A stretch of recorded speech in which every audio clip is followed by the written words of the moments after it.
જીવંત હતા તો એમણે મારું સન્માન કર્યું. તો એ સમયે હું આજે ગુરુજીઓને યાદ કરીને હંમેશના માટે મારો એક નિયમ રહ્યો છે કે કોઈ પણ ગુરુજી છે મિત્રો, તો એને હું જ્યારે ને ત્યારે જે ગુરુજી હોય એને હું પગે લાગુ છું. ભલે હું એમની પાસે ભણ્યો નથી, મારાથી ઉંમરમાં નાના હોય છતાં પણ હું એમને બહુ સન્માન કરું છું. श्री गेना जी हमारे लाखनी तहसील से हैं. तो गेना जी चल तो पाते नहीं हैं, दिव्यांग है, लेकिन बड़े प्रगतिशील किसान हैं. वो इतना बड़ा दाड़म लेकर के, अनार लेकर के मुझे भेंट करने आए. नारियल से भी बड़ा था. मैं हैरान था. मैंने उनसे पूछा, भाई ये कमाल कैसे किया है आपने? बोले साहब आज तो मेरे खेत में पूरे जिले के लोग देखने के लिए आते हैं और आप देखना धीरे धीरे दाड़म की खेती में बनासकांठा आगे निकल जाएगा. एक गांव के मेरे गेना जी सरकारी गोरिया के हैं ना, गेना जी आए होंगे, शायद कहीं बैठे होंगे. हमारे गेना जी कहीं बैठे होंगे. क्या कमाल करके रख दिया. અમે એવું શું કર્યું, ગામડામાં ખેડૂતોને એવી તકલીફો હોય કે ખેડૂતના દીકરાને ભણાવવો હોય, એના દીકરાને ડોક્ટર બનાવવો હોય, એન્જિનિયર બનાવવો હોય, ઘણી એની ઈચ્છા હોય છતાં એ પહોંચી નથી વળતો, તો એના માટે પૈસાની જરૂર પડે છે. તો મેં મારી એક ઈચ્છા પ્રમાણે કે આપણા ખેડૂતના બાળકો ડોક્ટર બને, એન્જિનિયર બને, આઈઆઈએમમાં જાય, કે ખૂબ સારી કામનાઓ કરે, ખૂબ સારું વ્યવસ્થિત ભણીને દેશના માટે કામ કરે. તો એના માટે મેં એક નક્કી કર્યું કે આ ચીલા ચાલુ પરંપરાથી જે ખેતી ચાલતી આવતી હતી એ અમારા ભાઈઓને બધાને ભેગા કરીને મેં એક વિચાર કર્યો કે આપણે આ ખેતીમાંથી તમે 100 વર્ષથી આ ખેતી કરી રહ્યા છો તો એમાં કશું મળતું નથી, તો કંઈક નવતર પ્રયોગ કરવો જોઈએ. જેવી રીતે આજે આ મિત્રોએ બધું નવું કંઈક કરવાની જે કરી છે, તો એમને પહેલા તો હું ખૂબ ખૂબ અભિનંદન આપું છું કે પહેલા જે તમારી અંદર પોઝિટિવ વિચાર આવે, કંઈક નવો કરવાની ભાવના આવે, એ જ આપણી મૂડી છે. જે પોઝિટિવ વિચારો છે એ જ તમારી સૌથી મોટી મૂડી છે. અને એના માટે કરીને અમે ત્યાં ગામડાની અંદર અમારા ભાઈઓને ભેગા કરીને મેં એમને કીધું કે આપણે એક નવો ખેતીનો ચીલો ચાલુ કરીએ. તો અમે ઘણી બધી ઓંબા છે, ચીકુ છે, એવું બધું જોયું, પરંતુ ઋષિમુનિઓનો જે હોય ને કે એક અનાર 100 બીમાર, 100 બીમારીઓને પણ મટાડવાની તાકાત એક અનાર એટલે દાડમમાં રહેલી છે. તો અમે એવો વિચાર કર્યો કે આપણે અહીંયા આટલું બધું વાવેતર કરી અને પછી દેશના ખૂણામાં ગમે ત્યાં પહોંચાડીશું, પરંતુ આપણે આપણું ચોક્કસ આ ફળ વેચાશે. હવે અમે શરૂઆત કરી દીધી. બહુ મુશ્કેલીઓ આવી. જ્યાં જે કરવાવાળા હોય ને, તમે જ્યારે કંઈક સારું કરવા જશો ને એટલે તમને પગ ખેંચવાવાળા મળી રહેશે કે આ આવું ન થાય. તમારી પાસે જો તમારા નેગેટિવ વિચારવાળો માણસ હોય તો એની પાસે તમે ક્યારેય ન બેસશો મિત્રો, કારણ કે હંમેશા તમને પોઝિટિવ વિચારો જ આવવા જોઈએ. નેગેટિવ જ્યારે આવવા માંડે એટલે આપણી પડતીની શરૂઆત થતી હોય છે. તો અમે કાન બંધ કરી દીધા. આપણે કોઈને સાંભળવું નથી, પણ આપણે કાર્ય જ કરી જવું છે. અને એક ટાઈમ એવો આવ્યો, હું મારી વાત કરું તો મેં 2 લાખ રૂપિયા ભેગા ક્યારે મારી જિંદગીમાં જોયા ન હતા. અમારી 50 વીઘા જમીન હતી, પરંતુ એની અંદરથી 2 લાખનો વાવેતરમાં આવક થતી ન હતી. તો આપણે બાળકોને જે શિક્ષણ આપવું છે એ તો કેવી રીતે આપી શકીએ? અમુક ખેડૂતો તો નાના ખેડૂતો એવા હતા કે એમને ખેતી વેચીને એમના દીકરીનો લગ્ન કરવા હોય કે દીકરાના લગ્ન કરવા હોય તો ખેતી વેચવાના આરે હતા.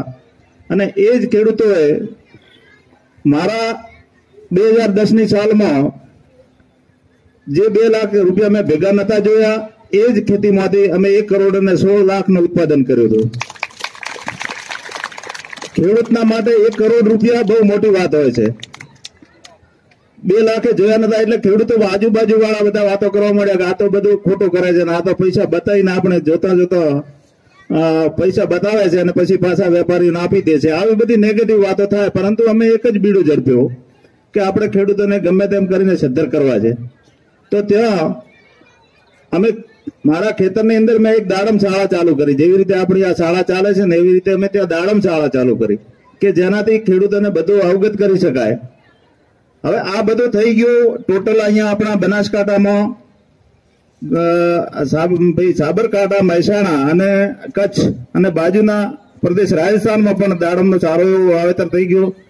અત્યાર સુધીમાં 40,000 હેક્ટર જમીનની અંદર દાડમનું વાવેતર થયું છે.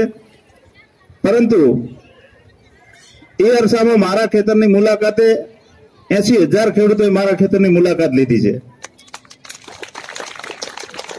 અને એ મુલાકાત વખતે દરેક વખતે સવારમાં આવી જ રીતે 7 વાગ્યાથી બેસવાનું અને સાંજે 6 વાગ્યા સુધી બધાને ટ્યુશન આપવાનું. બેઠા બેઠા એક જ વાત કરવાની, ખાવાનો પણ ટાઈમ ના મળે મિત્રો.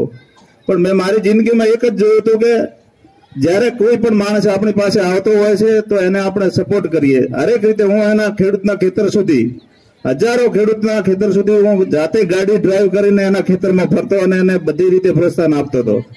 અને એના અનુસંધાને કરીને મને આપણી સરકારે, જે ગુજરાત સ્ટેટ સરકારે મને 25 થી 26 જેટલા એવોર્ડ આપ્યા છે. નેશનલના મને 7 એવોર્ડ મળ્યા છે મિત્રો. એની સાથે 7 લાખ રૂપિયા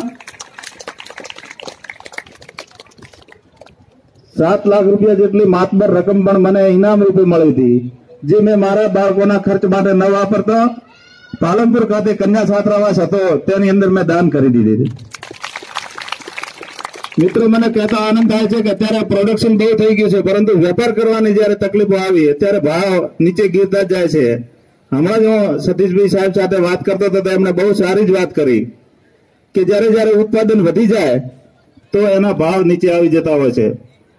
મિત્રો, ખેડૂતોને કેવું સ્થિતિ છે, આપણા દેશની અંદર એક મૂવી બનાવે, પિક્ચર બનાવે તો એને હજારો કરોડ, 100 કરોડ, 200 કરોડનો વેપાર કરતા હોય છે.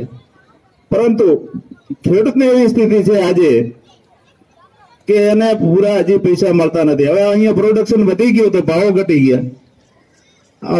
એમાં પાછો કુદરતનો કેર આવી ગયો, ત્યાં હિમાલયમાં બરફ પડવાના કારણે કરીને અમારા ફળ વેચાતા નથી. તો એના માટે અમે ખેડૂતો માટે એક એફપીઓ, જે ફાર્મર પ્રોડ્યુસર ઓર્ગેનાઇઝેશન, જે ખેડૂતો દ્વારા ચાલતું સંગઠન, એવું અમે એક બનાસકાંઠામાં ખેડૂતો દ્વારા ચાલતું સંગઠન બનાવ્યું છે. એની દુકાન અમે લાખણી ખાતે ચાલુ કરી છે. તો ખેડૂત અહીંયા આવે, એનો માલ ત્યાં મૂકી દે. આપણે દૂધની જે સિસ્ટમ છે અમૂલની, એવી સિસ્ટમ અમે અપનાવી છે. અને બનાસકાંઠાનો આ એક એફપીઓ બનાવે, એનાથી ઉપર ફેડરેશન બનશે, જે ગુજરાત રાજ્યની અંદર આવા એફપીઓ એને ફેડરેશનમાં કામ મૂકશે. અને ફેડરેશનથી ઉપર અમે એનડીડીબી ને જેવું એક ઇન્ડી એગ્રો કરીને અમે એક કંપનીની સ્થાપના કરી છે, જે સંઘ છે આખા દેશ લેવલે કામ કરશે. અને ખેડૂતોની જે માગણીઓ છે, એને જે જરૂર છે એ આપણે એમને આપીશું અને એમના પાસેથી માલ લઈને એમનો આખી દુનિયાની અંદર એક ટ્રેડમાર્ક બનાવી અને આપણે એનો વેપાર કરીશું. એક દાડમમાં નહીં, પરંતુ દરેક બટાકાનું પણ અમે વિચારી રહ્યા છીએ કે જેના કારણે કરીને ખેડૂત એના દીકરાઓને સારામાં સારું ભણતર આપી શકે, એના માટે કાર્ય કરવા જઈ રહ્યા છીએ.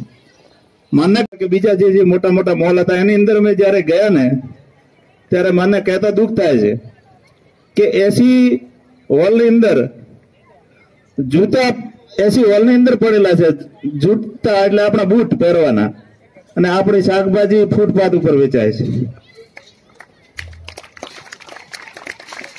જે વસ્તુથી આપણે જીવવાનો છે, જે આપણે ખાવાની વસ્તુ છે, જેના કારણે કરીને આપણો રાષ્ટ્ર મજબૂત બનવાનો છે, એ શાકભાજી કે આપણું અનાજ છે એ ફૂટપાથ ઉપર વેચાય છે. અને જેના વગર ન ચાલી શકે, 1000% ચાલી શકે એ જૂતા આજે એસી હોલની અંદર વેચાઈ રહ્યા છે. એ આપણી આ દેશની કરુણતા છે. તો એના માટે કરીને અમે આજે અત્યારે કરવા જઈ રહ્યા છીએ. ભવિષ્યનું ભારત અમે જ્યારે આ લઈને જઈએ ને એટલે એ ભાવ ગીરી જાય છે. તો હવે અમે એક એવો નિર્ણય કર્યો કે આપણે એવો કરીએ કે કોઈ દિવસ ભાવ એના ઘટે જ નહીં. અને એના માટે અમે ચાલુ કર્યું છે ઝેર મુક્ત ખેતી. કોઈ પણ બાળકને તમે જે ખાઓ ને, કોઈ દિવસ તમારે દવાખાનામાં નહીં જવું પડે. ભવિષ્યનો ભારત આપણો એવું બનાવવાનો છે કે જે ઝેર મુક્ત હોય, જે અનાજ ખેડૂત ઉત્પન્ન કરવાના છે એની અંદર બિલકુલ પેસ્ટિસાઇડ નહીં હોય, બિલકુલ ઝેર નહીં હોય. અને જે બાળકોને તમે જેવી રીતે સૈનિકો આપણું કામ કરે છે એવી રીતે આપણે ઝેર મુક્ત ખેતી કરીને આપણા સમાજને અને આપણા રાષ્ટ્રને મજબૂત કરીશું. મિત્રો, મેં મૂવીની વાત કરીને, તમારી મૂવી 200 કરોડ રૂપિયા કમાશે, પરંતુ એ મૂવી નહીં જુઓ તો ચાલી જશે. પરંતુ ખેડૂત જો ખેતી કરવાનો છોડી દેશે ને તો આપણે બધાને ભૂખે મરવાનો વારો આવશે. એટલે આપણે એક જ વસ્તુ ધ્યાનમાં રાખીશું. તમે આજે જે આ કામ કરી રહ્યા છો, હું તો તમને એટલા સુધી કહું છું કે મને જયારે આ પદ્મશ્રી આપ્યો તો નરેન્દ્રભાઈ મોદીએ મને એક સ્વચ્છતા અભિયાનમાં જોડ્યો. હવે સ્વચ્છતા અભિયાન એટલે કેટલું બધું હોય. તમે અહીંયા જુઓ તો એક આટલો ટાંકણી જેટલો પણ કચરો નથી, પણ સ્વચ્છતા એટલે દરેક શરીરની સ્વચ્છતા, સમાજની સ્વચ્છતા. તમે જ્યાં જાઓ ત્યાં ધૂમ્રપાન કરતા હોય, ગુટખા ખાતા હોય, મિત્રો એ વખતે દુઃખ થાય છે કે આપણો પ્રધાનમંત્રી આજે સ્વચ્છતા માટે એના ઘરે ઘરે ટોયલેટની સ્થાપના કરી છે. એ પોતે મુહૂર્ત કરવા માટે જાય. નરેન્દ્રભાઈ મોદી આજે ભારતના વડાપ્રધાન છે, એને કઈ ટોયલેટના મુહૂર્ત કરવાનું ન હોય, પણ તોય આપણને રસ્તો બતાવવા માટે સ્વચ્છતા અભિયાન એને જે બીડું ઉઠાવ્યું છે. અને દુનિયાની અંદર જયારે આ સાહેબ શ્રી તો બહાર જઈને આવ્યા છે કે અહીંયા સ્ટેજ ઉપરના ઘણા બધા લોકો વિદેશમાં ગયા છે, એમને ખ્યાલ છે કે કેટલી બધી સ્વચ્છતા સારી રાખે છે. મિત્રો, હું હમણાં આ વખતે ઇઝરાયલ જઈને આવ્યો 5મા મહિનાની અંદર. આપણી ભારત સરકારે મને ત્યાં અભ્યાસ કરવા માટે ઇઝરાયલ મોકલ્યા હતા. તો ઇઝરાયલમાં મિત્રો એક જ મેં સારું જોયું છે કે પહેલી યુનિટી, બધા ભેગા થયો ને તો જ તમે એમાં પાસ થઈ શકો. ત્યાં એક કિબુચ, તમે બધા ઘણા હોશિયાર છો, કિબુચ વિશે જાણતા હશો ને. એક કિબુચ એટલે 100 કે 150 ખેડૂતો ભેગા થાય અને એની અંદર એ બધા ભેગા થઈને સરકાર પાસેથી જમીન રાખે. શું કે લીજ ઉપર જમીન રાખે અને એ ખેડૂતનો માલ સરકાર જ ખરીદે, એને કેવું વેચવા જવાનું નથી. અને એ 100 ખેડૂતો ભેગા થાય, 150 ખેડૂતો ભેગા થાય, 1000 એકર જમીન, 2000 એકર જમીન, 5000 એકર જમીન, એવી રીતે એ કામ કરતા હોય. એ ખેતીની અંદર એ બહુ સારું કમાય છે. ત્યાં એક જ એ વસ્તુ છે, એકતા. આપણે પણ એકતા રાખીશું. હું તમને એક વાત કરું કે આ પદ્મશ્રી એ શું છે એના વિશે મિત્રો હું એક તમને વાત કરી દઉં. હું મારા ઘરે બેઠો બેઠો ટીવી જોઈ રહ્યો હતો ને એના ઉપર એડ આવતી હતી કે પદ્મશ્રી, પદ્મભૂષણ અને પદ્મ વિભૂષણના ફોર્મ ભરવાના છે અને એની તારીખ 2 દિવસ પછી પૂરી થતી હતી. તો મેં મારા ભત્રીજ છે અને મને આ બધું જાજુ જ્ઞાન ન હોવાના કારણે મેં એને બોલાવ્યો. મેં કે આ બધું શું છે ભાઈ? તો એને કે 2 દિવસ જ છે. તો મેં મારા બધા સર્ટિફિકેટો જે આવેલા હતા એ બધા લઈને અમે યુનિવર્સિટી દાંતીવાડા ખાતે ગયા. તો એ બધું મને ફાવે નહીં, આ સ્કેન કરવાનો ને એવું બધું હોય ને, એ સ્કેન તમે સમજો છો ને બધા. તો એ મને ખ્યાલ નતો એટલે એ સ્કેન કર્યા. એક દિવસે એમાં જતો રહ્યો. તે ગામડામાં આ ઇન્ટરનેટ પકડાય નહીં પાછું, એટલે ફરીથી અમે યુનિવર્સિટીમાં ગયા. તો ત્યાં રાત્રે 9 વાગ્યા સુધી બેઠા, પરંતુ પેલો જતો નતો, એમાં ફોર્મ ભરી ન શક્યા. પણ મિત્રો, મેં એક જ નિર્ણય કરેલો છે કે જ્યારે કોઈ પણ વસ્તુ ઉપાડીએ એટલે એને છેલ્લે સુધી જ તમે ચોક્કસ છેલ્લે સુધી એને વળગી રહો. એનું ધ્યેય નક્કી ન થાય એટલી ઘડી તમે એને કામ કરતા જ રહો. તો એ વખતે એમણે કીધું 12 વાગ્યા સુધી આ રહેશે, 12 વાગ્યા પછી બંધ થઈ જશે. તો મેં કીધું આપણે 12 વાગ્યા સુધી ઊંઘવું નથી. અમે 12 વાગ્યા સુધી બેઠા રહ્યા. હવે એમને બંધ કરવાનો ટાઈમ હશે, 2 મિનિટની જ વાર હતી. અને એમને બંધ કરવા માટે જે એ કંઈક કરતા હશે એટલે અમે એ લાઈન ઉપર જતા. અને જેવું પેલો ખુલ્યું એટલે અમે પેલો શું દબાવવાનો, સબમિટ ને. હવે મને ખેડૂતને એ સબમિટમાં ખબર ના પડે, પણ એ દબાઈ દીધો. તો આ બધો મસાલો તો એ જતો રહ્યો. મેં કીધું ચલો આપણે એક વખત તો ગંગા નાયા, આટલો થઈ તો ગયું, ફોર્મ તો ભરાઈ ગયું, લાઈનમાં થઈ ગયા. હવે એ વખતે 2,69,000 ખેડૂતોનો એમાં રજીસ્ટ્રેશન થયું હતું. મિત્રો, સવારનો સમય હતો, 26મી જાન્યુઆરી સવારના 5:30 વાગે મારી બાજુમાં મારા ટેબલ ઉપર આ મોબાઈલ પડેલો હતો અને મોબાઈલની રિંગ વાગી એટલે મને તરત ધડકન ચાલુ થઈ ગઈ કે આપણો કોક ઉપડી ગયો. કારણ કે સવારમાં જેની રિંગ વાગે, તમને બધાને અનુભવ થતો હશે કે સવારમાં જે રિંગ આવે ને એ લગભગ ઉપડવાની જ રિંગ આવે. એટલે પેલા મારા ભાઈ બાજુમાં ઊંઘેલા હતા એટલે મેં વાત કરવા માટે ફોન ઉઠાવ્યો કે મિસ્ટર ગેનાભાઈ. એટલે મને 50% રાહત થઈ ગઈ કે આપણા સમાજમાં મિસ્ટર બોલવા વાળું કોઈ છે જ નહીં. એટલે મેં કીધું આપણો કોઈ નથી ઉપડ્યો. તો કે કોંગ્રેચ્યુલેશન. मैं कीधु हिंदी में बोलता था कि हम दिल्ली से बोल रहे हैं और आपको कॉन्ग्रेचुलेशन. मैं कि सर बात बराबर है, लेकिन ये कॉन्ग्रेचुलेशन है क्या, किस बारे में है? तो कि भारत सरकार आपको पद्मश्री से नवाजा जा रही है।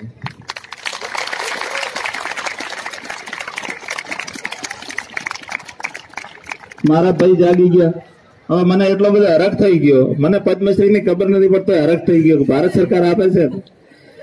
મારા ભાઈ કે શું છે, એટલે મારા પેલા છાતીમાં હવા ભરાઈ ગઈ ને, એટલે હું બોલી ના શક્યો। હું કહું છું કીધું 1 મિનિટ પછી 2 મિનિટ પછી મેં મારા ભાઈને કીધું પદ્મશ્રી થી આપણને ભારત સરકાર આપણને સન્માન કરે છે। તો મારા ભાઈ કે શું છે? મેં કીધું મને ખબર નથી, પણ જયારે થશે એટલે થશે। પણ પછી કોઈને વાત ના કરી અમે, કારણ કે કોકે મશ્કરી કરી કે હિન્દીમાં બોલીને આપણને એવું કહી દે, તો મેં કોઈને વાત ના કરી। 12 વાગ્યા 1 વાગે મને ફોન આવવા મળ્યા કે ભાઈ તમને કોંગ્રેચ્યુલેશન। મેં કીધું પૈસા ના, તો તમને પેલા એવોર્ડ મળ્યા છે ને? તો કીધું હા ધન્યવાદ। પણ 3 વાગે જયારે મીડિયાના લોકો મારા ઘરે આવી ગયા, હું બહાર હતો, અને એમણે કીધું કે ભાઈ તમને ખૂબ ખૂબ અભિનંદન। મેં કીધું શેના ભાઈ અભિનંદન આપો છો? તો કે તમને ભારત સરકાર પદ્મશ્રી આપે છે। એટલે પછી મને ખ્યાલ આવ્યો કે હવે આપણે રાઈટ છીએ, હવે વધો નથી, હવે ગમે એને કહીશું તો વધો નહીં। અને એ લોકોએ મને રાત્રે 10 વાગ્યા સુધી ઊંઘવા ન દીધો। મિત્રો, એની તારીખ અમને આપી 13/4/2017, અને એ દિવસે જયારે ભારતના રાષ્ટ્રપતિ, ત્યાં બધું કેવું હોય એ વાત કરી દઉં સાહેબ 1 મિનિટ। ત્યાં મિત્રો કેવું હોય, અમને આપણને ત્યાં બોલાવવામાં આવે, અને પછી પહેલા દિવસે એનો રિહર્સલ થાય કે આવી રીતે રાષ્ટ્રપતિ શ્રી આવશે અને તમે આવી રીતે જવાનો, એવી રીતે મને વ્હીલચેર ત્યાં પણ આપવામાં આવી હતી। મેં તો આગ્રહ રાખ્યો તો હું ચાલીને જઉં, જેવી રીતે હું નેચરલી જે કરું છું એ જ કરું, પણ એ લોકોનો સિસ્ટમ હોય એટલે આપણે પછી એમને માનવું પડ્યું કે ના, વ્હીલચેર ઉપર જ જવાનું। પણ ત્યાં શરૂઆત કેવી રીતે થાય? ત્યાં જે આપણો જે રાષ્ટ્રપતિ ભવનની અંદર દરબાર હોલ કરીને મોટી એક આટલો મોટો હોલ છે, અને એની અંદર આપણા એ વખતે અંગ્રેજોના વાઇસરોય બેસતા। એ હોલની અંદર ત્યાં રાષ્ટ્રપતિ બિરાજે, અને ત્યાં બધા આપણા સરકારના પ્રતિનિધિઓ હોય, વડાપ્રધાન હોય, બધા હોય, અને એમણે એમની હાજરીમાં આપણને ચંદ્રક પહેરાવે રાષ્ટ્રપતિ। હું મિત્રો તમારામાંથી એવું ચાહું છું કે તમારામાંથી પણ પદ્મશ્રી ને પદ્મ વિભૂષણ બને। તમે આજે એક લક્ષ્ય નક્કી કરી નાખો કે આપણે, તમને ખ્યાલ છે આપણામાંથી જ જે આપણા અત્યારના ભારતના વડાપ્રધાન છે, આપણે બાજુના વડનગરના એક ચા વેચવા વાળાના દીકરા હતા, જે દામોદરદાસ કાકાની આજે પણ એ ચાની પેલી એમની જે છાપરી હતી આજે પણ ત્યાં એમણે રાખી છે સાચવીને। તો નાનામાં નાનો માણસ પણ, તમે પણ એવો કોઈને હસશો નહીં, તમે પણ રાષ્ટ્રપતિ બની શકો, તમે પણ વડાપ્રધાન બની શકો, તમે પણ એનાથી ઉચ્ચ કંઈક સારું કરી શકો, અવકાશમાં તમે જઈ શકો। મિત્રો, આજે અહીંયા જો તમે મારો માનો, મારા જેવો એક અપંગ માણસ, દિવ્યાંગ માણસ જો આવું બધું કરી શકતો હોય, તો તમે તો સારી રીતે બધી રીતે સશક્ત છો। તમે કોઈ પણ વસ્તુ આજે નક્કી કરી દો કે આપણે આ બનવું જ છે, અને એમાં તમને કંઈ પણ જો નડતરા થાય તો હું તમને ગેરંટી આપું છું, તમને